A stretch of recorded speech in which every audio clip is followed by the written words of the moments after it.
Welcome to this session on DCMA 14 point schedule assessment.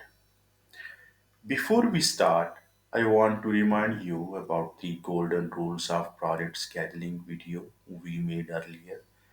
If you have seen that video, you already know some important points about making a good schedule, like keeping logic correct, avoiding long durations, and using proper dependencies. Now, in this video, we are going to look at the DCMA 14 point schedule assessment, and you will notice that some of the points are similar to the rules we discussed earlier. But DCMA goes even further. Okay, it gives a complete a checklist to make your schedule fully reliable, realistic, and credible. Okay, so here we have the introduction. You can see here the DCMA was developed by the Defense Contract Management Agency and industry standards for the schedule quality check ensures schedules are logical, reliable, and realistic and used in Panora P6 MS project and equipment reviews. So, the DCMA 14 point check was developed by the Defense Contract Management Agency as a structured method to evaluate the quality, reliability, and realism of project schedules. And it has now become a industry standards used in government and private project worldwide. Whether you are working in Primavera P6 or in a mesh project. So these checkpoints helps to ensure that a schedule is not just a list of activities, but a credible project management tool. Okay, so in this presentation, we will walk through each of the 14 checkpoints, including logic, leads, and lag, constraint, float, resources, and performance metrics like CPLI and BEI. Okay, so if you are following along, you will see that the few points in the DCMA overlap with the scheduling rules. Okay, so but there are also additional checkpoints that you must know to make your schedule professional and defendable. Okay, so by the end of this video, you will clearly understand how these checkpoints strengthen schedule quality and why they are so critical for delay analysis, COT claims, and forensic schedule assessments. Okay, so check number one, we have here the logic. Okay, so here you can see we have ensured every activity has at least one predecessor and one successor. Okay, so missing links create gaps in schedule flow.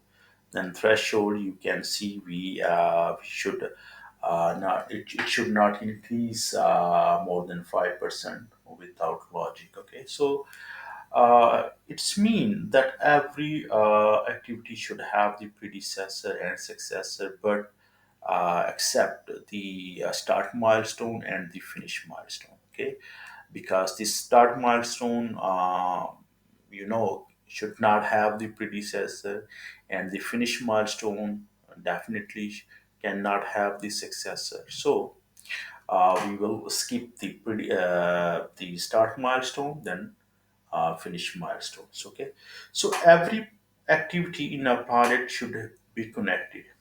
Each task must have at least one predecessor and one successor.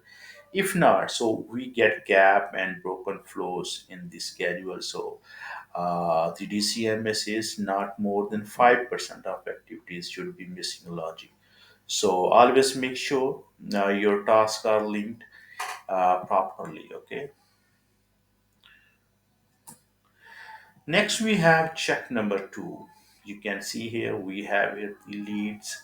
So leads actually we use it also called lag negative and leads. So leads we use for overlapping activities. Okay, you can see here we have here a very simple example. You can see here obtain building permits and submit the preliminary shop drawing. So actually, the relationship you can understand that we have finished to start. So and again, we have overlapped these two tasks with the minus 5 days. Okay, you can see here. So you can read here. No elective lag lead time allowed. You can see here the leads distort activity logic and risk modeling. Then threshold we have 0%. Okay, so now leads are lag negative lag are not allowed. Why? Because they distort the flow of activities and make risk analysis unreliable. For example, starting a task before the previous one is finished can hide real delays. So the threshold here we have 0. So simply avoid them. Okay. So after that, we have here check number 3, lags. Lags we use for gaps between two activities. Okay, you can see here I have just added a one example here. I have entered here 50 days lag just to show you. Actually, just in a picture I have added here over the 50 days lag. And now you can see here in this bottom I have just added a one example task to cover this gap. Okay, so according to DCMA check point 3, lags avoid the excessive positive lag between the activities and then replace with the explicit activities where possible. Okay, so threshold you can see we have up to 5%, you can say. Um, so we should not enter the long legs. Okay, if you will need, so you should enter here proper task. Okay, like we we use this lag for waiting time, for curing time. So we should mention here proper inactivity and we should link them. Okay, like this you can see here. So using too much positive lag in is also a problem. For example, if you say task B will start 10 days after task A finish, so that create a lag. Instead, it's better to add a clear activity in between. DCMA says keep these cases to less than 5%. Okay, so we have here you can say threshold. Less than 5%. Okay, equal or less than 5%. Okay, so next we have check number 4, relationship types. So here you can see we have here the finish to start. So use finish to start as a default. So limit ss ff then sf usage. So threshold we have here up to 10%, you can say. So it's mean we should use FS relationship, more about 90%. Okay, so up to 10% we have for the other types of relationship. You can see as far as FF and SF. So the most reliable relationship is finish to start. So that means one task finish before the next start. So of course, sometimes you need start to start or finish to finish, but keep them limited. Not more than 10% of relationships should be these types. Okay, so next check number 5, we have hard constraints. Okay, so hard constraints you can see minimize use of the hard constraints must finish on. And let me show you the right side picture. Here you can see we have here the schedule in MS project whenever we will assign a constraint on any activity we will have here, like the calendar symbol, okay, with that specific activity. And on the left side, we have here the schedule in Primavera P6. You can see here, whenever we will assign a constraint on any task, so you will have here the symbol of star, okay. So I hope this is clear. And we have threshold. You can say up to 5%. We can use constraints, okay. But hard constraints like the must finish on can lock the or lock the schedule in place and stop it from following the predecessor or naturally schedule. So we should use a softer or soft constraints like the start on earlier than like that. So hard constraint should be a limit to the you can say up to 5% or less. Okay. Next we have check number 6, high float. So here you can see activities with high float. So it should be less than 44 working days. High float may be signal open-ended or for logic, and we have threshold up to 5%. So I have here example. You can see in this schedule we have under the total float column. You can see we have here the float 286. So it is too much. Okay, so I have just shown you the example to make it understandable for everyone, so you can see here. So we should not have high float more than 44 days. Okay, so actually, if an activity has very high float, more than 44 working days, so it usually means there is a logic problem or an open-ended activity we have. So high float activities should be less than 5%.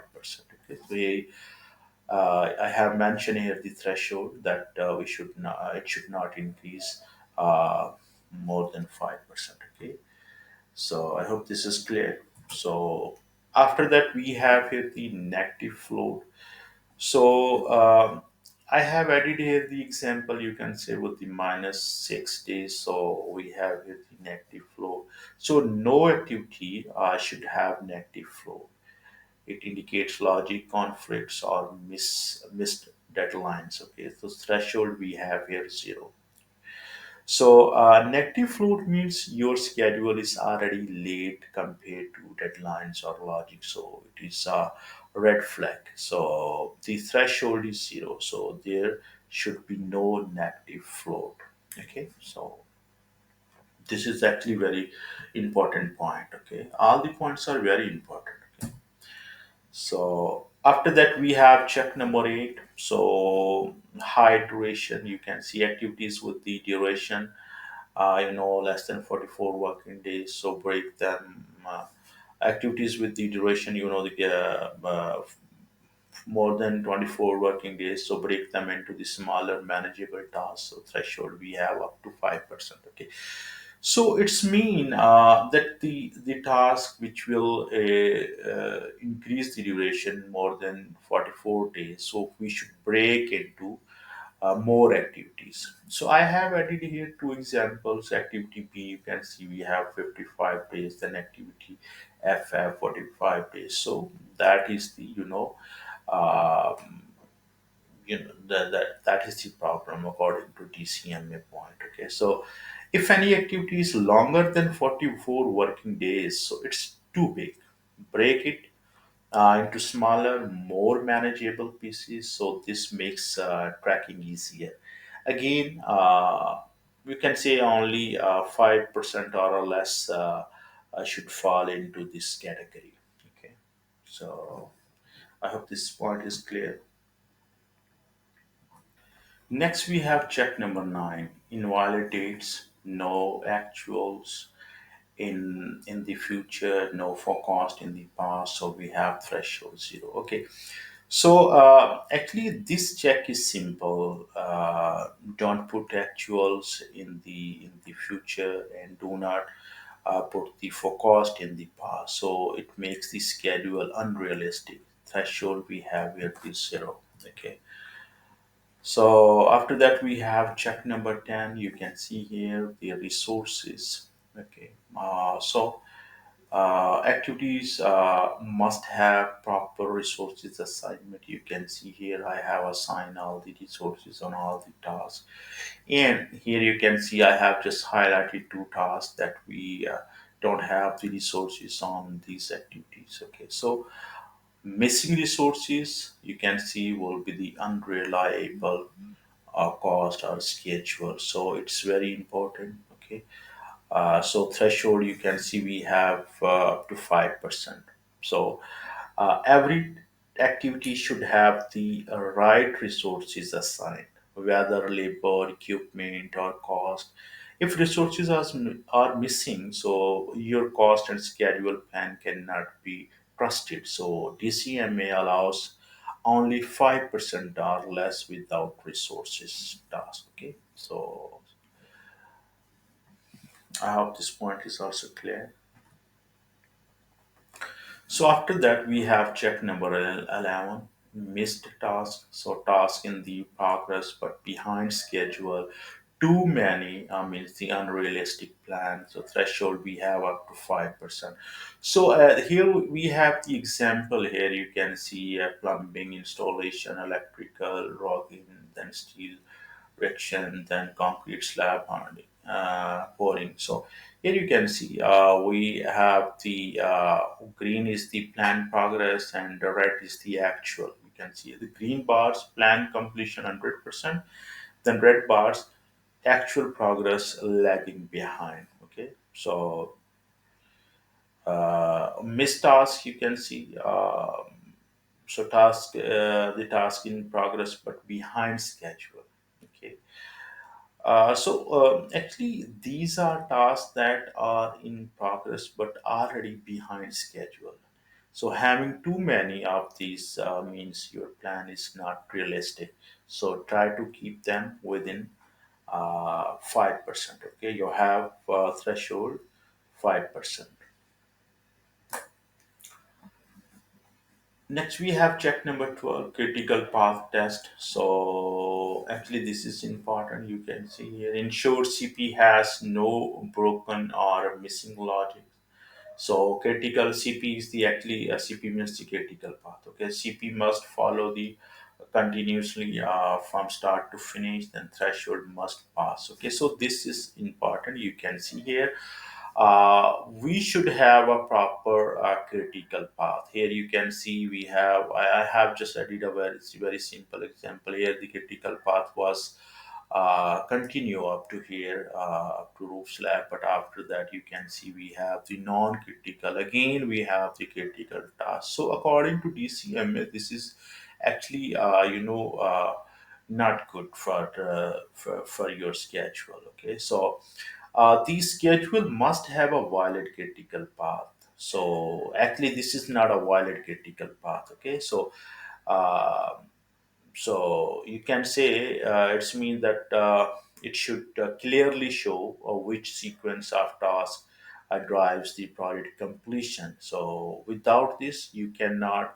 forecast the project finish date properly. So if you will see this type of critical task in your schedule, so you must check your schedule. Okay.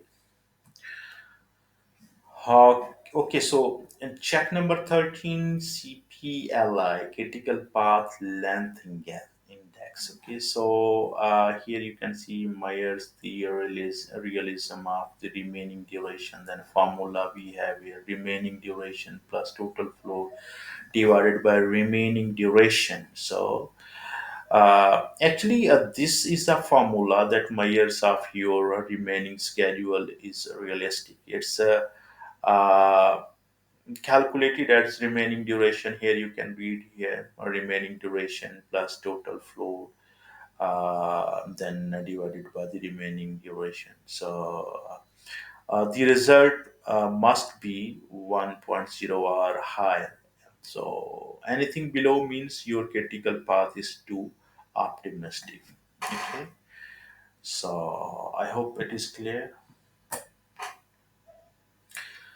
Then check number 14, BEI baseline execution index. Here you can see we have here the formula for the BEI, number of the completed task divided by number of the baseline tasks to date. Okay, so here you can see it measures the execution versus baseline plan. Then formula is already I have read over there on the top. Okay, so BEI compares how many tasks were planned to be finished versus how many actually got finished. Okay, so if BEI is above 0.9, so you are on track. If it's below, so it's mean execution is falling behind the plan. Okay, so this is important. Okay.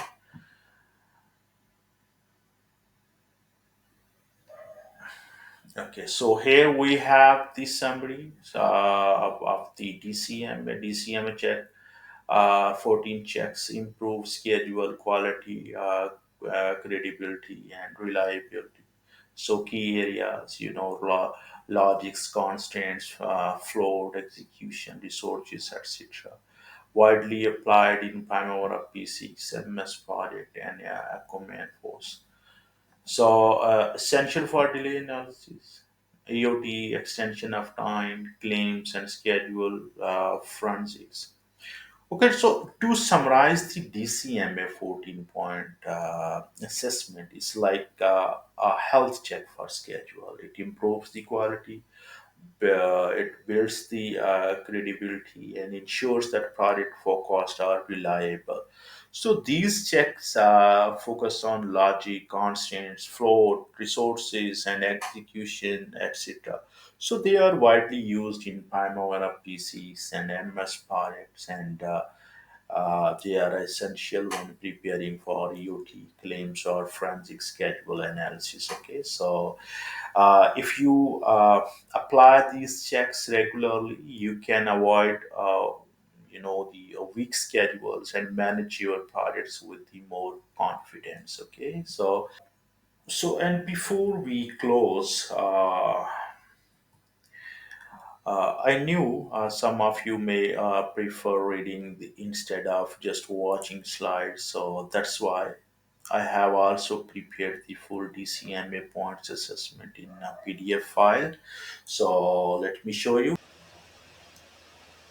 Okay, so here you can see we have a PDF file for 14 DCMA project scheduling quality checks. Okay, so here you can see we have here in detail 14 assessment points. You can see here. Next, we will verify all these points with the MS project to check the quality of schedule in MS project. Okay, so let's see one by one. Okay, here you can see we have our number one, missing logics. Okay, now let's move to the MS project. Here you can see we have already added two columns, one for successor and one for predecessor. Okay, so let me hide first predecessor, and so now we have successor. Let's filter the blank one. Now you can see we have a project completion. So project completion having no successor. Okay, according to missing logic, you can see the last task and the first task. Okay, except for the first and last task. Okay, so now select all again, and let's add here predecessors and check blank. So it's mean there is no predecessor for the first activity. Okay, so our schedule is okay related to the missing logic. Number two, the legs check. Let's move to the MS project, and we can also check here if we will have, the legs or legs, etc. Okay, so let me put here leg, and I will show you.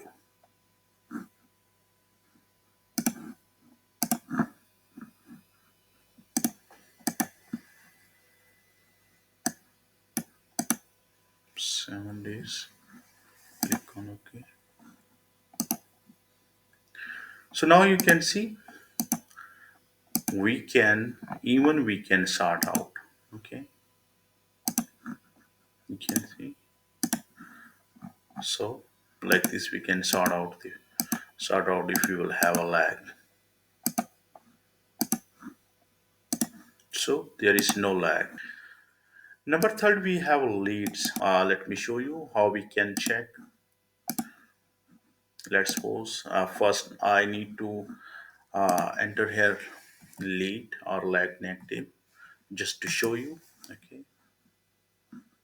let me click on OK. You can see here. Okay, and I can sort out. You can see,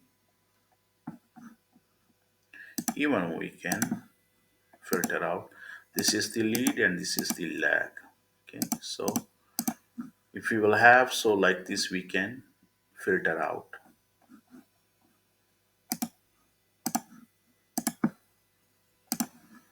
I am going to remove now. Let me remove the lag as well.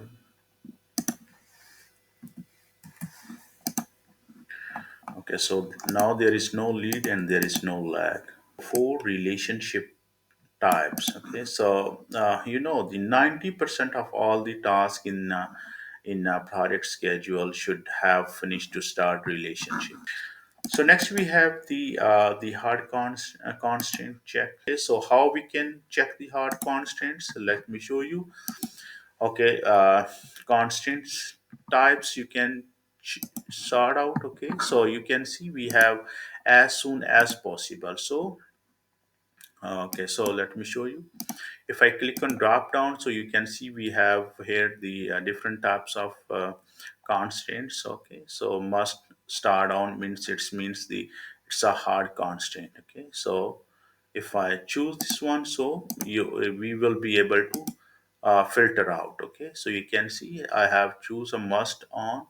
So let me show you. If I will choose this one, so we will have on only the same activity. Okay, so on which activity we have assigned the hard constants. Okay, so let me change now, please. I will choose the as soon as possible. Means there is no hard constants on our schedule.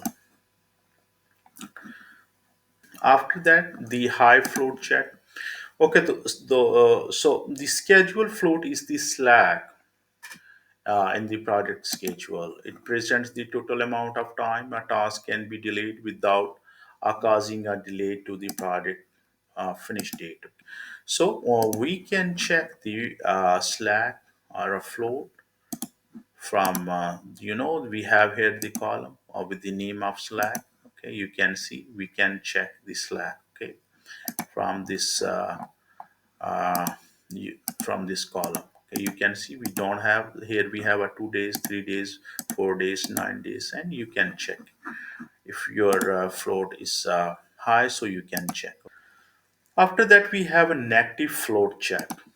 Actually, negative float or a negative slack we will have when our schedule will be delay. Okay, so we can have after the baseline, or if we will set the means the start and end date. So because in MS project we cannot set the start and end date, we can choose the only one date. Okay, let me show you. We can choose only the start date or only the finish date. So it's mean that we will not have the negative float in our schedule, but we can have after the baseline when we will update. Okay, when we will put the actual progress from the site into the MS project. So if our schedule will be delay or late, so in that case we will have the negative float. But in P6 we can, because we can enter both the dates, start and end date. So uh, in schedule, so when our schedule will be cross the limit, cross the date deadline, so in that case we will have the negative float. Okay, I hope it is clear. Next we have number 8, the high duration check. So let's check. So here is the duration. Okay, let's check. Okay, uh,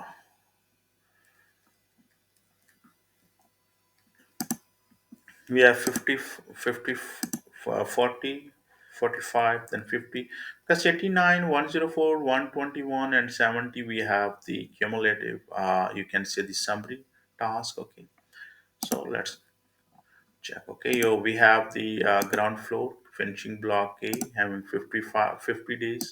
So ground floor 45, ground floor finishing B 45 days, ground floor finishing C 40 days. Okay, so it's mean we have high duration. So we should break these tasks into two tasks at least. Okay.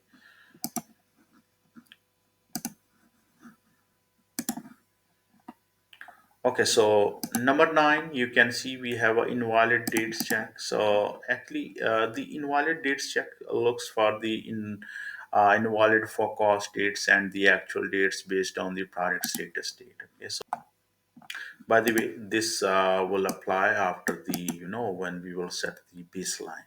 Okay. So number 10, the resources check. Okay. Let me show you. Let me add one column here for the cost. Okay. Cost, we don't assign, we didn't assign resources on any activities yet, because we when next we will start working on the budgeting or costing, so then we will assign. Okay, so this is the example, simple. I am to show you that there is no resources. Okay, so according to DCMA, so you should have assigned resources on all tasks. A high quality schedule has all resources assigned to the task in the schedule. Okay, number 11, the missed task check. Okay, so this check looks at how many activities have finished late as compared to the baseline. So again, this point will be applied after the baseline. Okay, so it's a good generic check to see if your product will deliver on time or not. Next, number 12, you can see this is the critical path check integrity. Okay, so how to perform this test? The critical path test check, the assesses the project schedule network integrity by increasing the duration of critical path task by n numerous amounts. Let me show you